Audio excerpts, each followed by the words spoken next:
जयंत चौधरी या अखिलेश यादव किससे बनती है आपकी ज्यादा? नहीं, मेरी तो सभी से बनती है।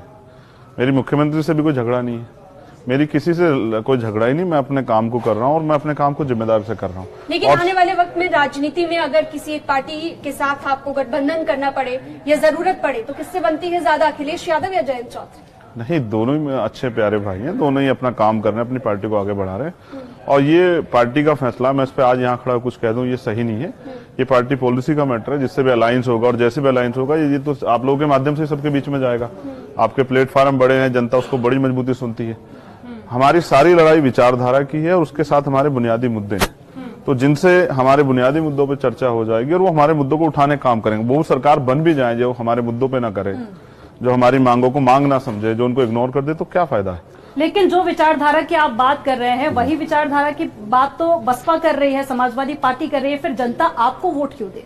नहीं, कर तो बहुत सब लोग रहे, लेकिन कथनी करनी में अंतर है ना। तो अगर कथनी करनी में अंतर ना हो तो जनता भी इस बात को महसूस कर रही है। बेसिकली मेरा काम है जनता के बीच जाना। मैं किसी रानी का बेटा तो हूं नहीं। एक गांव के एक गरीब घर से जो है संघर्ष करके यहाँ तक पहुंचा। पिताजी प्राइमरी स्कूल में हेडमास्टर थे और माँ हाउसवाइफ थी। तो मैंने गरीबी और बुनियादी सुविधाओं का अभाव मैंने देखा और आज भी जनता उसी में त्रस्त है। आज सुबह सुबह मुझे एक मैसेज आया कि मुझे मेरे फादर को ब्रेन हेमरेज हुआ, एम्स में भर्ती कराना है। अब देखो, अगर कोई अपने पिता को बचाना चाहता है, मैं ये आपको आज की घटना बता रहा हूँ मुजफ्फरनगर से, मैं नाम भी बता सकता हूँ इसके स्पष्टीकरण के लिए, जिनके फादर की बात, विकास है वो बच्चा, हमारा वर्कर है पार्टी का। तो मुझे पता है कि आप एम्स में भर्ती नहीं करा सकते, जबकि एम्स जैसे बहुत सारे हॉस्पिटलों की जरूरत है कि ऐसी सुविधाएं मिले। तो जो बुनियादी सुविधाएं गरीबों को नहीं मिल रही है उसकी जिम्मेदार सरकार है। तो मेरा सवाल सरकार से हमेशा रहेगा। तो विचारधारा की जो बात करते हैं उनको ये सोचना चाहिए वर्गों का हित कैसे होगा। अच्छा चंद्रशेखर जी, आपने कहा फैमिली के बारे में, आप पश्चिम से आते हैं और मायावती का पश्चिम में एक अच्छा वोट बैंक भी है, तो आपको साथ जाने में मायावती के क्या दिक्कत? मुझे कोई दिक्कत नहीं है। हाँ। आप बात करा दीजिए, अगर आपकी बात होती है, आपके यहाँ जो हेड उनकी बात होती है। नहीं हो रही उनकी?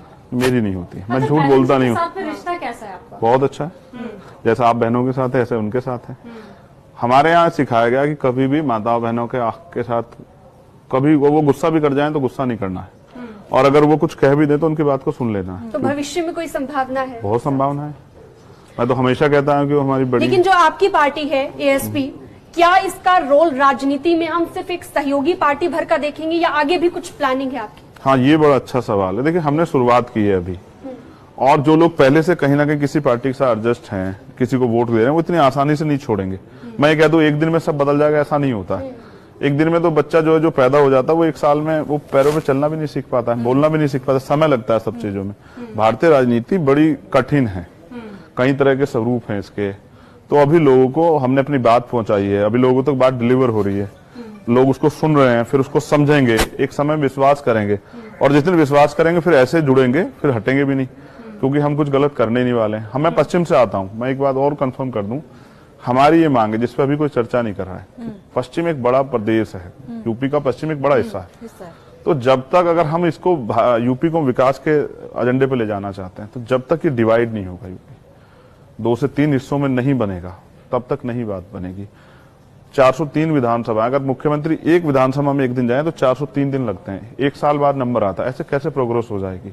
तो मैं समझता हूँ अभी यूपी को सही समय है, उसके 3 या 4 हिस्से करने चाहिए, जिससे कि आम आदमी तक आसानी तक सुविधा पहुंचे। 16-16, 18-18 लाख की कॉन्स्टिट्यूंसी है पार्लियामेंट की। एक मेंबर ऑफ पार्लियामेंट 3 साल में या 5 साल में भी 18 लाख लोगों से नहीं मिल सकता है। तो जब आप अपने नेता से अपनी बात ही नहीं कह सकते तो वो आपकी समस्या कैसे हल कर देगा? इसलिए इसको छोटा करना चाहिए। एक अलग स्टेट बने, पश्चिम स्टेट। यहाँ किसानों का बहुत बड़ी समस्याएं हैं।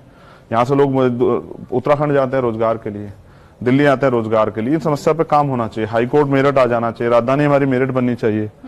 तो मुझे लगता है बहुत फायदा होगा, जनता का फायदा होगा। राजनीति का असल उद्देश्य यही तो है ना, सरकार को, जनता को रिलीफ मिले। कहाँ रिलीफ है?